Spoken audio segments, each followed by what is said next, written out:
So good to see all of you again and welcome.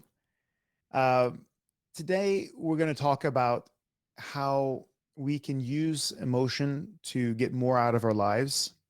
And the question I always ask myself, am I doing what I feel or am I putting feeling into what I'm doing? Right? So if you have a musician or a dancer, the one that's the most exquisite is the one that's able to express emotion through their playing, right? Through their dance. And we can all think of a memorable dance routine that you've seen that you just, the emotions just oozing off that person. It's thick in the room and it's beautiful. If you've ever seen a beautiful tango, for example, there's a lot of emotion that's bound up in that. And it makes it something more than just a movement. Doesn't it?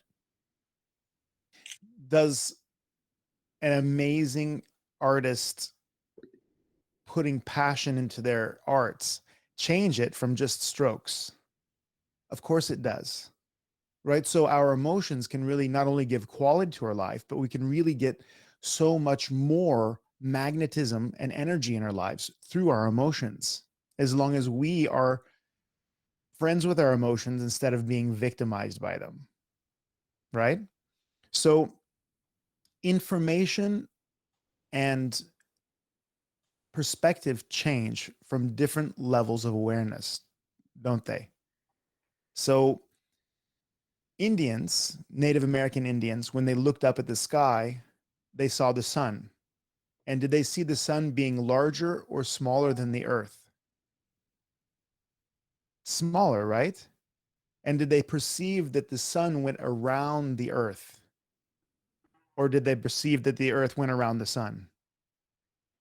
Right? It was Galileo that realized in the Western society that the earth revolves around the sun. And then actually, the sun is much larger than the earth. Isn't that correct? So different perspectives, different levels of understanding, different levels of awareness give us different abilities to understand what's going on around us, the way we perceive ourselves. But did you know that not only is the earth moving around the sun, but the sun and the earth are shooting through space at 720,000 kilometers an hour? It's shooting through space at over 500,000 kilometers an hour. Now, if I shot a bullet only goes 2,500 kilometers an hour. Can you understand the number? So somehow it gives you a little bit of a different perspective, doesn't it? And though it may not change your life practically, it may not change the way you walk to work, it may not change the way you bike to work. It allows you to understand something more about the universe and gives you a different relationship with it. So, we're worried about our ozone layer. I can't believe that we can hold ourselves together at all, shooting 720,000 kilometers an hour through space, right? Our emotional life sometimes can feel like we're shooting through the sun or shooting through space at 720,000 kilometers an hour. Who here has ever been overwhelmed by their emotions?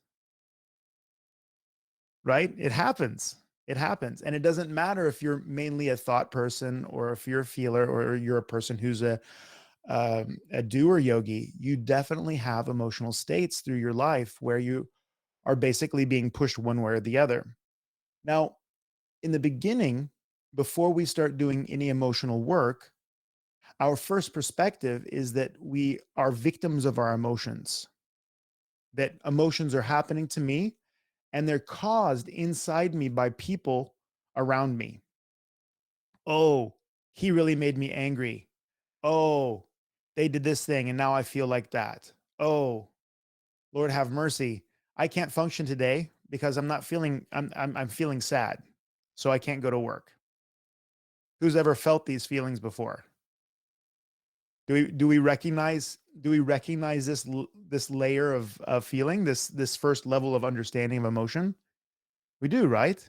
Now, the second level, what, like I said, the sun moves around the earth at, at the first level.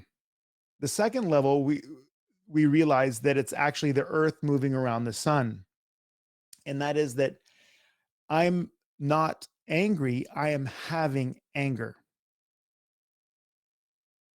Anger is not me. I'm having anger, and I can have happiness, and I can have celebration, and I can have sadness.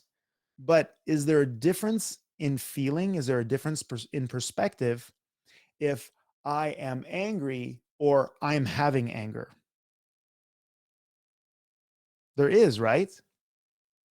So as soon as you start to understand that you are having an emotion instead of am angry, then you can start to self regulate. And then you realize that I can decide not to get angry at a person acting badly. Now, have you ever been in a situation where you should normally be feeling bad, but you were feeling okay anyway? Right? Have you ever had a situation where a person said something evil and you just didn't care? Right? It was okay. It was like, okay, yeah, I hear what you're saying, and that was evil. Thank you very much. But I'm just not going to be bothered today. I'm okay. Right? And have you ever been in a situation where you should have been happy, but you weren't? Right? We automatically understand when we experience these things that it's not our external environment necessarily that's causing the feelings. It's that we decide somewhere in our subconscious to have an emotion based on something that triggers us. Does that make sense?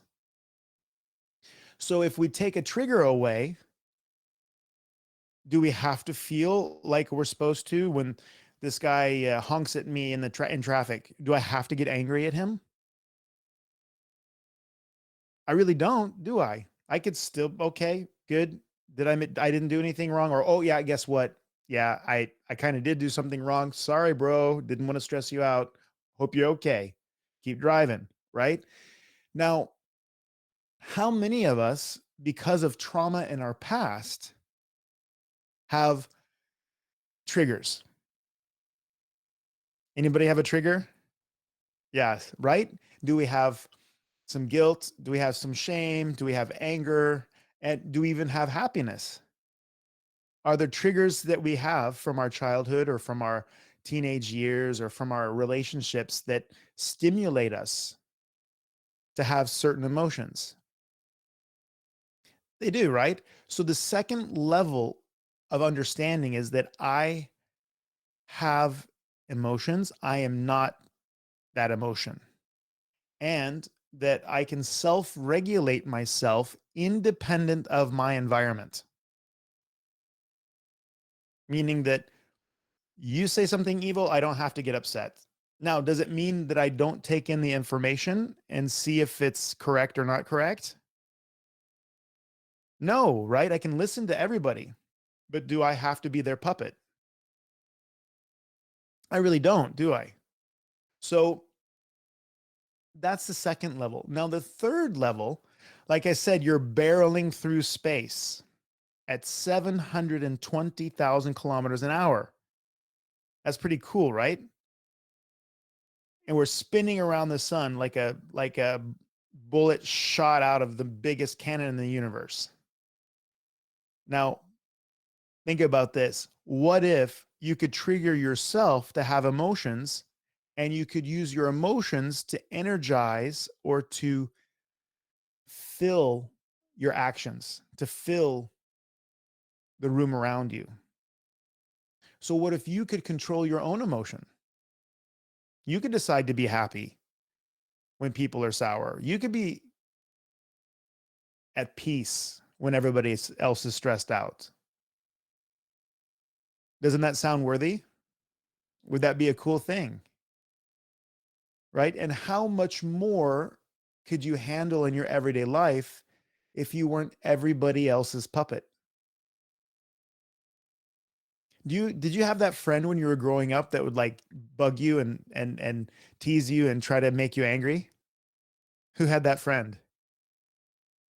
Right? And you're lucky if you didn't have that friend because I had one. Man, he was all over me all the time. I didn't get any peace, but he was one of my greatest masters because in the end I was just like, really? that whole thing doesn't bother me anymore. Thank you very much. And I realized that, yeah, you can get used to things, but you can also just accept them and release them. So he was really good at like tapping me on the shoulder, tap, tap, tap, tap, tap, tap, tap, tap, tap, tap, tap, tap, tap, tap, tap, tap, tap, tap, until I go crazy and want to strangle him. Right. And it's kind of cute the first 10 or 15 minutes, but after a half hour, your shoulder starts getting sore, right? It's just like tap, tap, tap, tap, tap, tap, tap. So what I realized was he was a tapper. So I just had to accept him, and I accepted him, and I would just move my shoulder a little bit so he could tap another place. And weirdly enough, after his finger started getting sore, he stopped doing it. Now, this is kind of like the Gandhi version of accepting your irritating friend. Okay.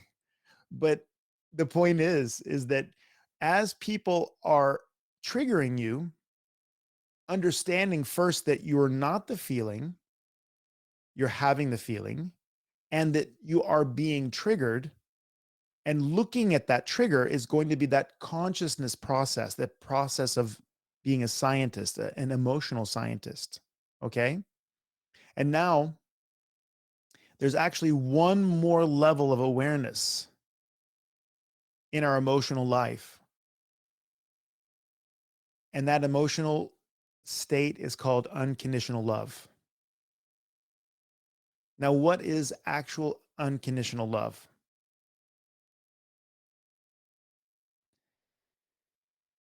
If you're being triggered and your emotions are everywhere, can you still have unconditional love? Yes, that's right, Sindra. You can. You can. Because all emotions are present at all times inside you. It's just that your awareness, your subconscious, usually in the beginning, rolls from one to the other, making you think the other ones are excluded. But have you ever been happy and sad at the same time? Happy that it's the best party you've ever been to, but sad knowing that it's going to end? Loving your friend, but watching them get on a plane and leave? Of course we have. We understand that we can have more than one emotion at a time. And acceptance is the major mover in moving towards that unconditional love. And what do I mean by that? If you are angry instead of having anger, do you have the perspective to accept yourself and accept anger? Or is it harder?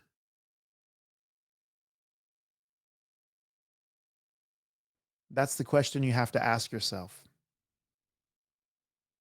So, if you are a seer yogi, which I know Cecilia is, right? The question is, do you think with emotion, or do you think emotionally? And what's the difference there? So, if I think that Moritz should take a break in the afternoon,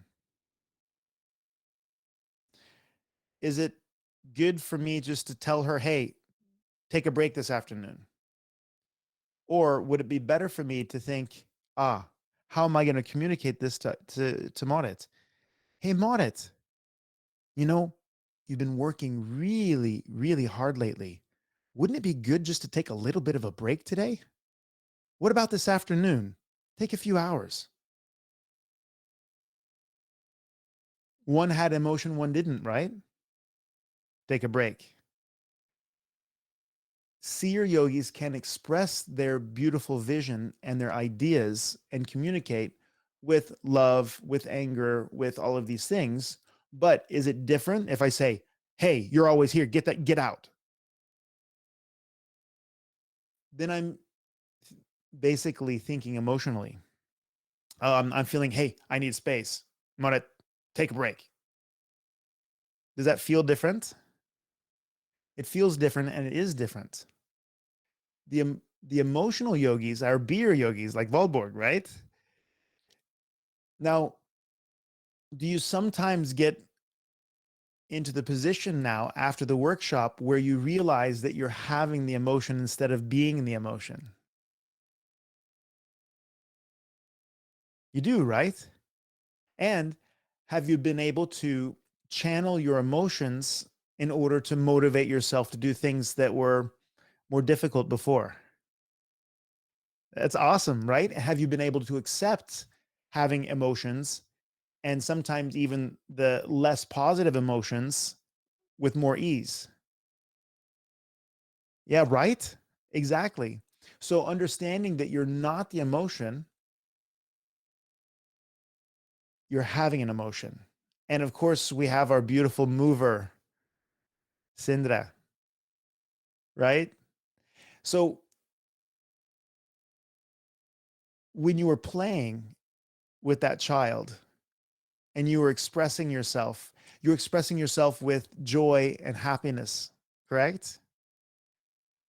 So if you are going to move emotionally, you could get angry and slap somebody. But if you were going to put emotion in your movement, then the actual action is still perfect in relationship to the situation, isn't it? It's just expressed in a different way, which is beautifully done by you as that kid was irritating the crap out of you, disturbing your great training, right? But then you flipped the script and involved him in your training and transformed that from a frustration, irritation into something joyful. So that was a perfect success story about expressing emotion through your action. So each one of our centers then is stimulated. So I want to give you guys two techniques that I would like you to work with. The first one is best done, of course, when you're having positive emotions. And that is first, you have to recognize that you're having emotions. And then I want you to, in your head, actually, I want you to identify I am having happiness. I am having boredom. I am having joy. I want you to identify and label the emotion. Because in the integrated human, we talk about how we like things to go from up, down, inside out. We want to be conscious of our emotions and express them through our actions.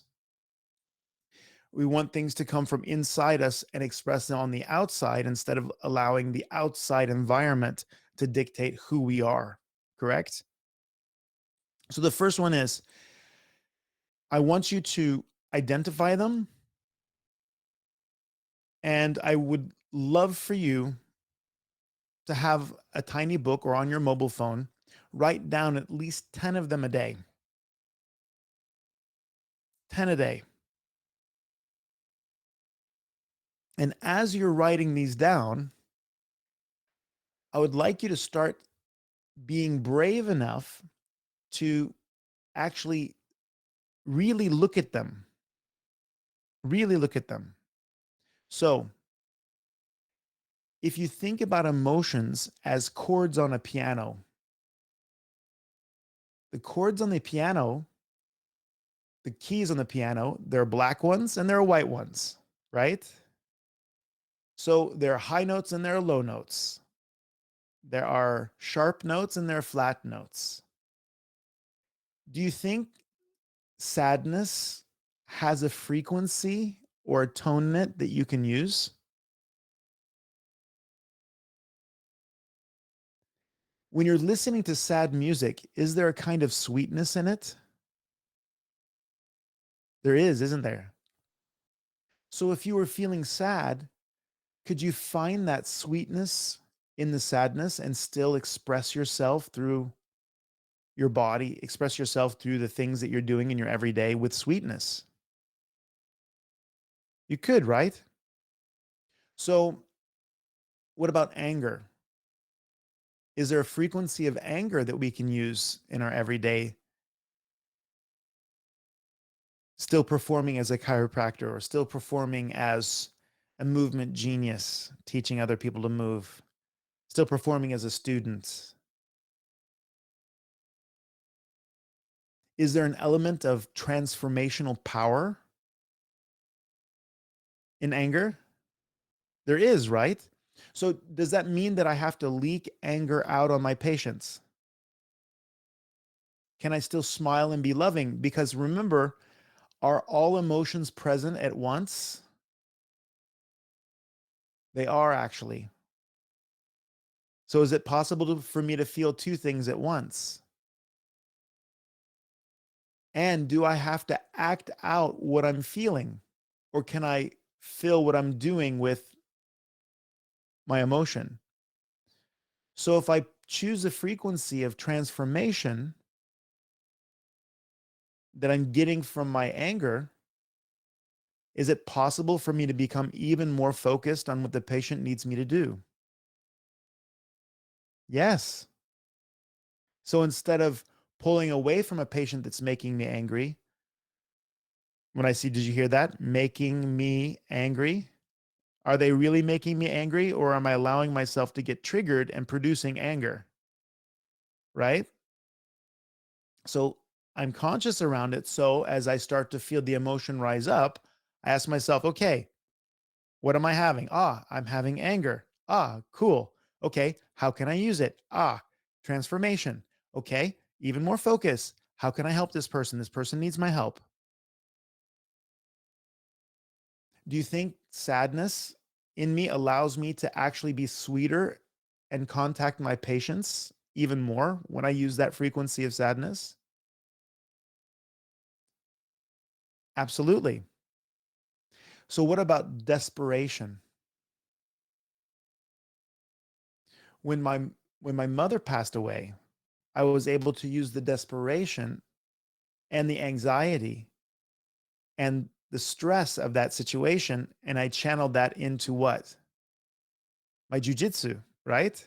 And I didn't lose a match, a point, or even an advantage for 2 years in world championship, European championship, because emotions are what? They're energy. Emotions drive you. Some emotions drive you out, like outward, like happiness and celebration and joy. Those are outward moving emotions. Some move you inward, like sadness or depression. Does that mean that they're bad? They're just a fact. And do you think that sadness, again, has a frequency you can use? Absolutely. So, the secret to utilizing the opportunity that you have when these emotions arise is to spend enough time with the emotion to actually see what kind of notes are in the chord, to find the frequencies in those emotions that you can use in a way that's constructive for your life.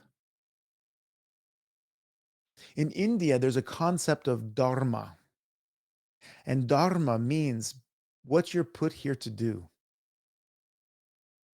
And even if you don't know what your career is going to be or what you're supposed to be doing for the moment, being present and loving is definitely part of that dharma. Otherwise, you wouldn't be here. So my question to you is, can any of these emotions push you more towards being present in the moment and more loving? Yes, they can. Absolutely, positively. Do I have to pull away from my job, pull away from my duty, pull away from my patients, pull away from my role just because I'm having an inward going emotion? Not at all. I just change the frequency with which I transmit my love with, my care with. Sometimes you may see me and I'm super jokey joke and super happy. Next time, maybe I'm cruising in a little smooth and a little gentle. Does that mean that I'm vibrating at a different level? Am I using different frequencies in my emotions to achieve this? Absolutely.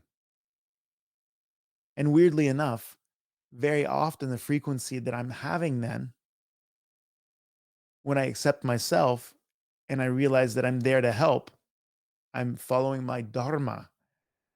I'm doing what I was put here to do. then the frequency is perfect for the patient. It's perfect for my friend. So, the second technique is to choose your favorite emotion. Now, whose favorite emotion is happy?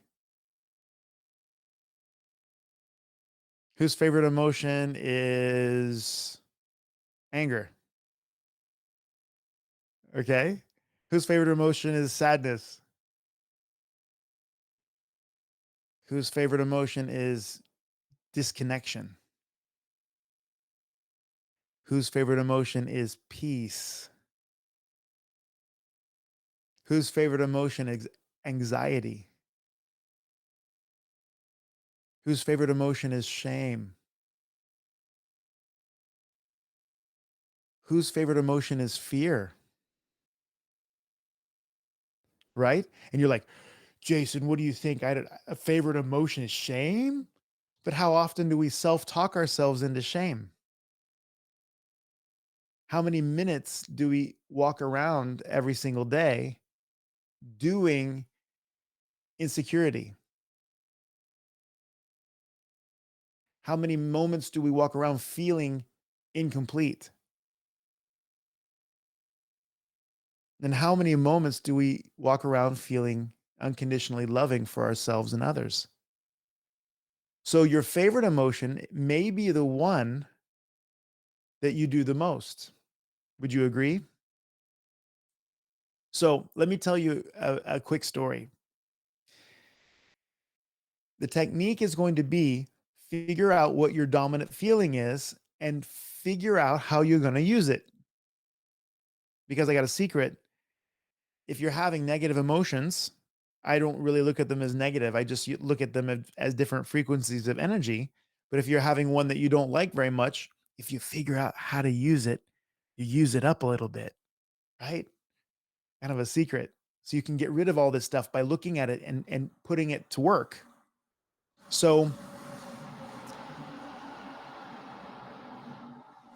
do you guys hear the train? Yeah, sorry. Give me just a moment.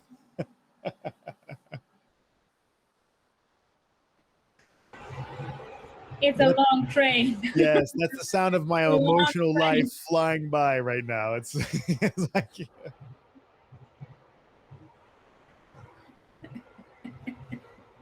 that is a long train. It is a long train. Mm. And there you go. Okay. Now, one of my favorite athletes is Michael Jordan. Has anybody heard of Michael Jordan? Right? Probably the all-time greatest basketball player, innovator in basketball. And regardless of whether you have ever seen a basketball game, everybody knows who Michael Jordan is. Michael Jordan's story is that of an emotional master, though not total. And we'll talk about that also. What he did was, as a child, as he started high school, he tried out for his basketball team. And guess what? He wasn't accepted. He was humiliated. His big brother was on the team and a star. He showed up and everybody thought he was going to be great because his big brother's amazing. And he didn't even make the B team. Like in America, we have what's called the varsity and we have junior varsity. It's like the A team and the B team. He didn't even make the B team. And he was so frustrated. He was so sad. He was so broken that the way he explained it was that he lost all of his emotions. He had no emotion. He became broken. And he walked home and he sat on the porch. And his mother came out and said, "Well, Michael, what's going on?" "I didn't make the team." "Well, then you just try again." "No, you don't understand. I'm not good enough. And they were making fun of me."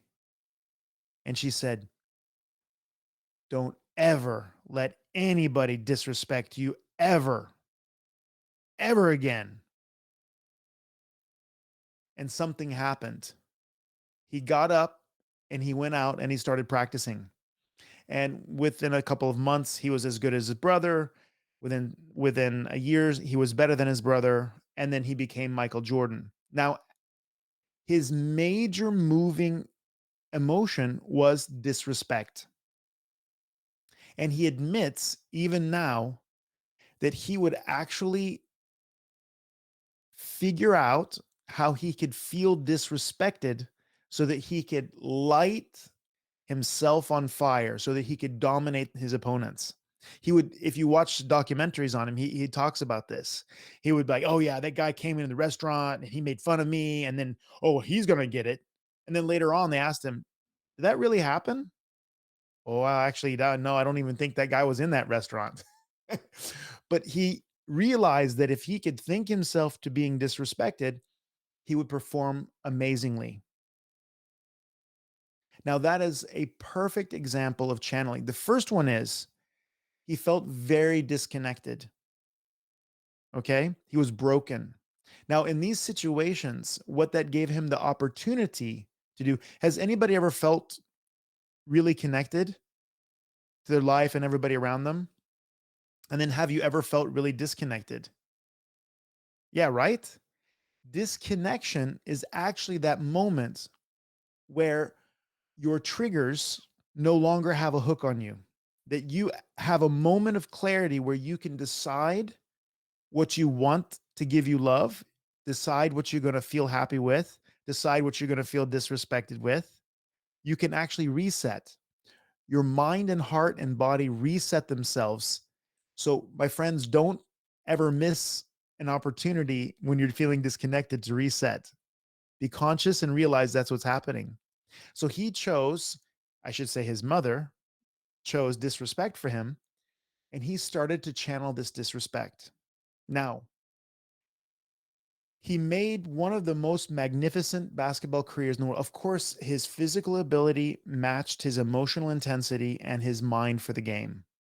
Now, the interesting thing is that when you charge yourself with emotion and you're driven and you're using these frequencies, do you think it's easier for you to have the mind for what you're doing? Do you learn faster? Can you focus more? Absolutely. And if you can focus more and you're driven, do you think you will more easily develop the physical skills that you need in order to become excellent? Absolutely. So Michael Jordan did that. Now, here's the flip side though. Do I want everybody to be just happy? No, I want people to be total. I want you to have the total human experience. And I want you to accept the fact that you are going to have a total experience. Now, when Michael Jordan's major driver is disrespect, do you think that that has consequences for him in the long run? Because if his source of power is when he's being disrespected, what does he have to find in order to feel powerful? Disrespect. So, do you think that that affects the way he relates to his wife and children? Do you think that that probably affects the way he interacts with his friends and his colleagues? Do you think that that makes him put himself in situations where he can be disrespected, or that his or being disrespected is close, like partying and drinking and gaming and gambling? And what has he had an issue with in his later days when he no longer has basketball? Those things, right? So understanding your power center is very important, and using these things in order to drive you is also important. And picking one to begin with, your favorite one, will help you get a handle on the energy that's most present in your life. But do you have to limit yourself to one? Is it even healthy to limit yourself to one? It's not, because I want you to be total. Because only when you can accept your full range of emotion do you have a chance at feeling total, unconditional love. And that's where we really want to be. Now, when I have love in my heart and I swim in an ocean of love, does that mean that I don't have moments of frustration, anger, sadness, depression? No, I have the whole spectrum of emotions because they're all present. The question is, am I taking responsibility to use them in a way that helps me perform my duty and my work here on the planet better and more powerfully?